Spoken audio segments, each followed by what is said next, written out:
You know, as a peanut industry, we have tremendous, tremendous opportunities. And I think we would all agree with that. That's why we're all here. It's an industry we dedicate our lives to, that we earn our livelihoods from. But we also have many challenges. And I think now is the time for this industry and us working together to confront some of those challenges. Because words are easy, change is difficult. And I think what all three of us are going to talk about this morning are some areas where we need to look at change and to help determine what is the best change that we need to implement. Because we could say that we're the most productive farmers in the world. I think we are. We could say that we're the best farmers in the world. I think we are. We can also say that we produce the highest quality product, that customers domestically and around the world want to buy it, and that U.S. peanuts are in demand globally. Not sure all those statements are true, at least not 100%. So we need to deal with, to recognize reality, to work together to identify how we can change, and how we can capture more value from the peanut for all of us. So this morning, I'm here, and it is CEO Premium Peanut. And I say that because if you were in New Orleans, you know, we had a lot of discussion on some of these topics. I was there as chairman of incoming chair of the American Peanut Council, or chairman of American Peanut Shellers Association, which are great organizations, and I'm glad to be a part of. But today I'm really talking as president and CEO of Premium Peanut. And I say that because Premium Peanut is owned by 400 peanut growers. We are 100% owned by peanut growers. And so I'm going to talk about some of the things that we're looking at as a company, that concern us as a company, and some of the things that we're doing to help preserve value or increase value. Because as we do that, and that is our mission, to maximize the value of every peanut that we get from over 400 growers, we're maximizing the value, we're maximizing the returns back to our growers. Won't have all the answers. I don't think any of the three of us will, but hopefully we prompt some discussion this morning. So if you look at exports, we need exports. Why do we need exports? Because, as I said, we're the most productive peanut farmers in the world. We grow more peanuts than we use domestically, and we continue to grow more every year. That's a good thing. But our domestic markets are not growing at the rate they need to consume the extra product that we're growing. We already need to export close to 1 million short tons, million farmer stock tons a year. We absolutely need exports. And as you look at the numbers, exports over the past 3 years are growing. That's a great thing. We need those markets. We need the markets around the world. Now, unfortunately, when you look at the numbers that just came out today, exports this year are down 21%, in part because of a heavy reliance on China. We'll come back to that in a minute. But we have done well as an industry in promoting U.S. peanuts around the world, and we've been successful in that. But is it truly success? Well, what's our objective? Do we just want to move product, or do we want to get paid for it? I think we need to get paid for it. I think growers need to get paid for it. And if we're just selling additional tons around the world, which we've been doing, but we're getting paid less per ton or less per pound for them, that is not a sustainable model. And that is the reality of what we've been facing as an industry. Exports have grown by 30% over the past 3 years, but the price per pound, dollars per ton, whatever unit of measure you want to use, that we are getting paid as an industry for the product that we are exporting has gone down every year. That is not a good thing. I think you would all agree with that. If we're not getting paid more, shellers aren't making more, buying points aren't making more, and growers aren't making more. At the same time, you all, growers, are being asked to do more and more. So what's driving this? European Union. We've lost that market. It's gone. It's gone. Over the past 3 years, our annual sales to Europe are down by about 80%. One of the most profitable markets in the world, they demand high quality, our sales are down 80%. And Argentina has been very happy to step in there with product that is as good as U.S. product from a quality perspective for the European market, and they have captured that market. We've lost it. And I'll talk more about why. But it's why organizations like the U.S. Peanut Federation that we're all a part of are spending so much time on some of these trade issues. We need the export markets.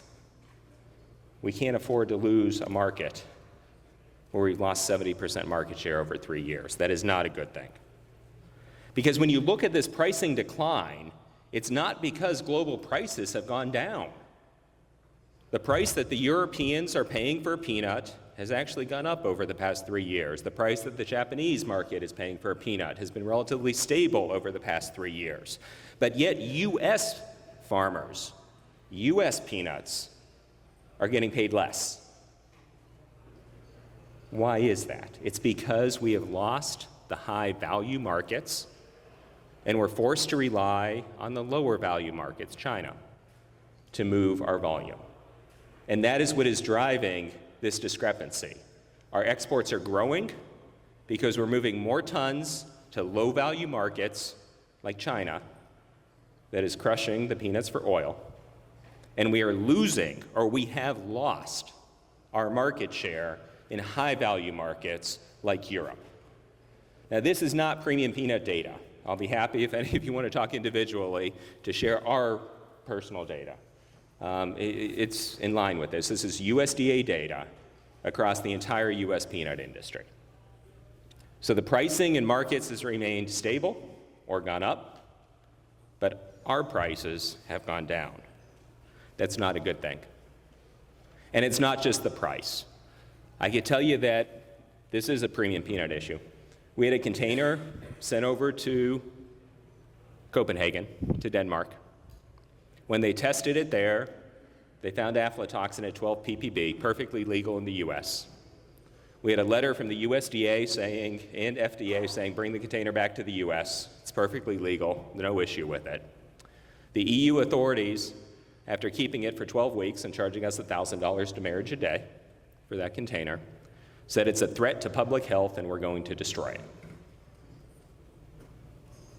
That's the reality of what we're faced with as an industry in Europe. That's part of why we're spending a lot of time on these trade issues. Think about that.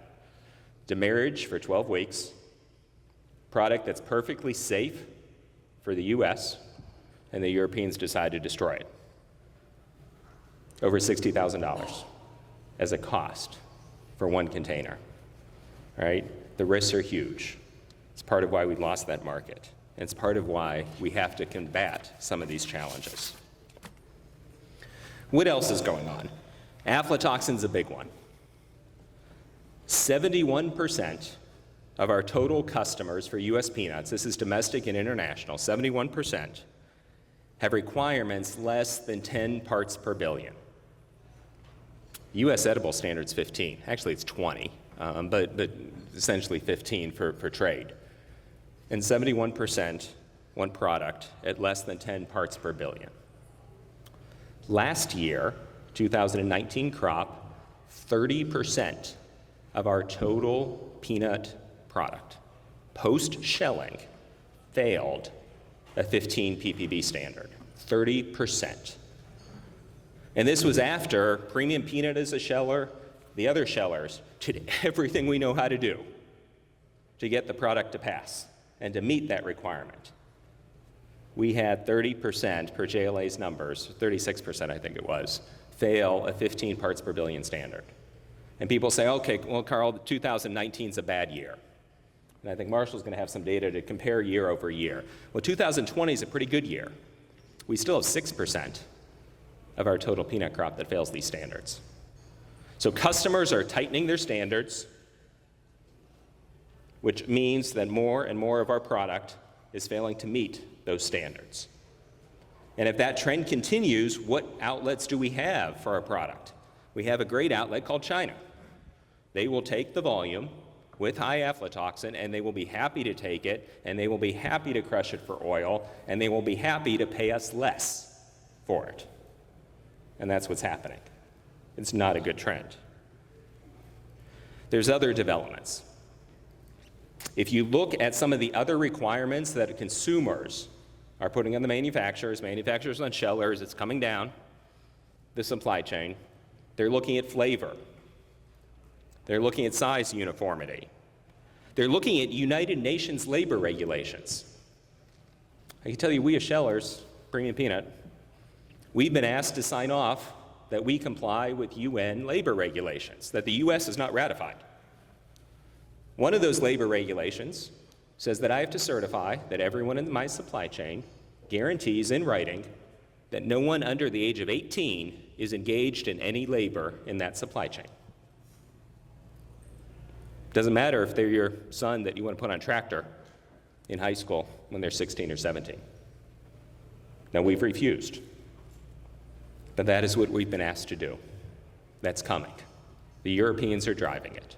No one under the age of 18 is allowed to be engaged in activity in that supply chain. Heavy metals, nutritional requirements, all of these things are coming into place from our customers. And it's not just informal. When you look at Codex Alimentarius, which is an international standards body, they are looking to put some of these issues into global regulations and to force it around the world. The Europeans are driving an agenda. You can read about it, we all have in the paper, on sustainability, on environmental, on eco, and all this other stuff. They're driving their agenda, and they're not going to stop on it. We need to address these challenges. Because if you look in the bottom right, we have competitors in these markets. Argentina, China buys a lot, but China also exports. They save their best quality, their highest quality product. They export to to Japan and Europe, and compete against us very, very effectively. So we need to look at this. We need to look at how we could change. 2 weeks ago at Peanut Congress in New Orleans, one of our large international customers said, Karl, aflatoxin is our single largest issue as a company. This is one of you would all know their name. All of your peanuts go to them. Single largest issue as a company in all of our products that have peanuts is aflatoxin. And they have a huge strategy on how to deal with it because of this. But yet, nothing in our grading or valuation system looks at aflatoxin. Think about that disconnect. One of our top customers globally for US peanuts says the number one issue is aflatoxin, and nothing in our grading or valuation system looks at AFLA. Seg3s are not. All right, you have 1% of the product that's Seg3s, yet you have 30% that fails aflatoxin standards, right? It's a disconnect. We need to look at it. It's just one of the things we need to look at. Because we really need to answer the question, can we adjust to changing customer requirements while generating more dollars? And we need both. We need to adjust to the changing customer requirements as an industry if we want to survive, if we want to thrive. But we can't do it by just placing more and more requirements on shellers, on buying points, and on growers that are going to cost more money. We can't do that. We won't survive. We need economic sustainability. We need to figure out how to generate more dollars for the product that we're producing so that we can export more and get paid more for it and comply with some of these changing customer requirements. I think it's possible. These are some of the things that we're looking at as a company. But I'll start with the top of the slide. If you look at the peanut supply chain, call it $700 a ton. $500 a ton, thereabouts, is in the product before it comes into the buying point. Growers are the most critical piece of this supply chain. And we need to tie it together. How can we link the dollars from the growers to what's going on at the buying point, $100 a ton, give or take, to what's going on at the shellers, another $100, give or take. Link that supply chain together and preserve the value of the product. Because today, we're destroying the value of the product. If it comes out of the field worth $500, by the time it gets to the shelling plant, it's worth $400 or $440. I think Marshall has some of the exact numbers, right? There's things that we are doing today in our process, I would argue driven by the grading and valuation process to a large degree, that are hurting the value of the product. So let's change them, or let's look at changing them. What could we do? We can eliminate putting wet loads in a warehouse. If any of you saw the APRIS presentations this week, one of Marshall's scientists at the peanut lab inoculated a peanut kernel with aflatoxin, and in 72 hours, it went from 0 to completely covered. 100,000 ppb, 100,000 ppb. The edible standard for Europe is 4 ppb. In 72 hours, a kernel that's wet and at the right temperature, high temperature, went from 0 to 100,000 ppb. It could destroy a warehouse in a matter of days. We've had that happen. All right? So how do we ensure that we have the right systems, tools, processes, checks at our buying points to make sure that we do not put a wet peanut in a warehouse? We can do further drying at harvest, more consistent drying, measuring single kernel moistures, right? Driving consistency in our processes. That will help. We can clean every load. I'm not saying that today we have the equipment or the mechanisms or the time to do it, but the data says if you clean every load before it goes into a warehouse, you're going to preserve value. You're investing a little up front, and you're saving a lot on the backside. We could do risk assessment in the field. It's something that we're working on.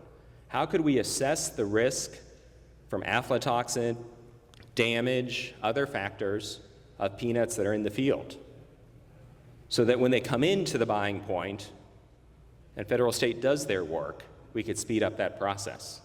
Maybe we don't have to wait for the federal state grade before we decide what warehouse to put it in. That opens up a whole new world of opportunities in terms of speeding up the process, in terms of looking at centralized grading and other factors like that, because we do have great partners in federal state to ensure we have a consistent and reliable grading. But it's up to us as an industry to work to define what we want out of that grading and valuation process. And there are things we could do to do that. But I'll go down to the bottom right on this. All of this needs to be driven by, are we generating more economic value? If we're going to ask a grower or buying point to clean every load, there's a cost to that. If we're going to ask for peanuts to be dried down further before they're put into a warehouse, there's a cost for that. If we're going to ask for things to be done differently in the field, there's a cost to that. But I would argue that there's also a return, and that's what we're doing. We're defining criteria based on data, based on some of this analytics work that we've done as a company, based on the research that we're doing as a company, as an industry.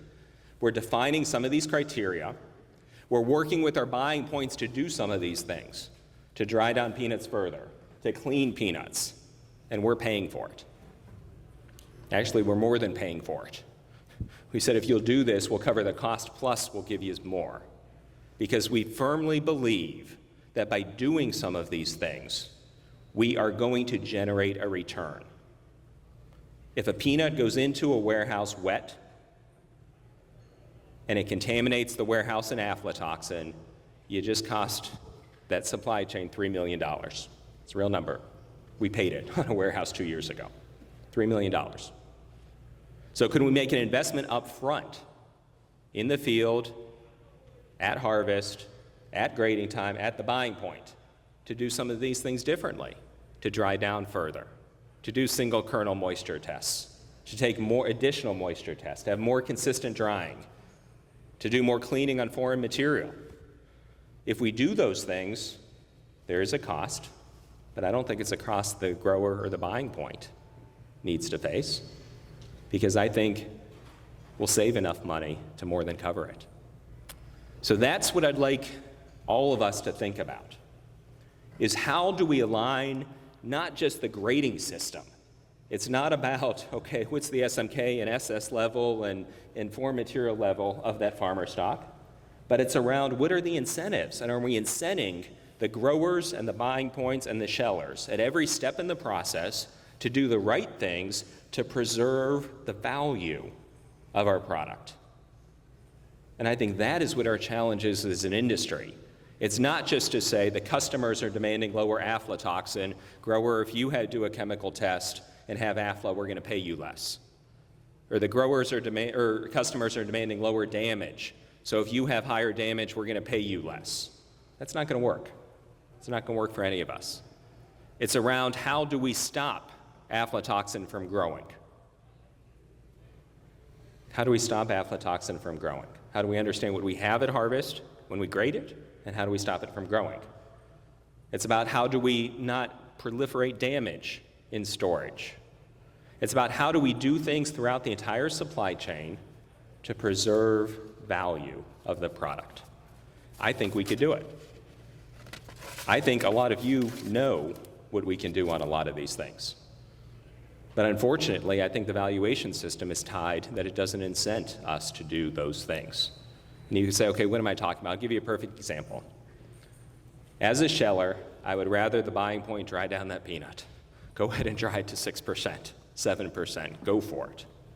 Why don't we do that? Because it creates splits. It costs money, but it also creates splits. And if there's splits, you get a deduction for sound splits. As a sheller, we can sell that split for the same price as a whole kernel. Sells it for the same price, but yet we're deducting a grower if they create splits. So what's the incentive? Don't dry it as much, right? Don't dry it as much, don't create that split. If you don't dry it as much, you get a wet peanut that goes into the warehouse and you proliferate aflatoxin, right? So the economic incentives, the valuation system is not aligned. And so when we think about the future of grading, I would argue it's not about the future of how do you speed up the existing process. Federal state's working on that, and they're doing it. We have to look at, I would argue, how do we change that valuation system and incent the right things in every step of the supply chain to preserve value so that we don't destroy value. Because if we don't do that, we're not going to get the European market back. The Argentinians want it. They have a great quality product. They'll keep that market. We may lose Japan as a market. We may lose some of our domestic customers that are being forced to implement tighter standards on their products. The only way we are going to do that, we are going to meet those requirements, we are going to regain those markets, is by looking at how we can continue to improve the quality of the product that we deliver to our customers every day. Thank you.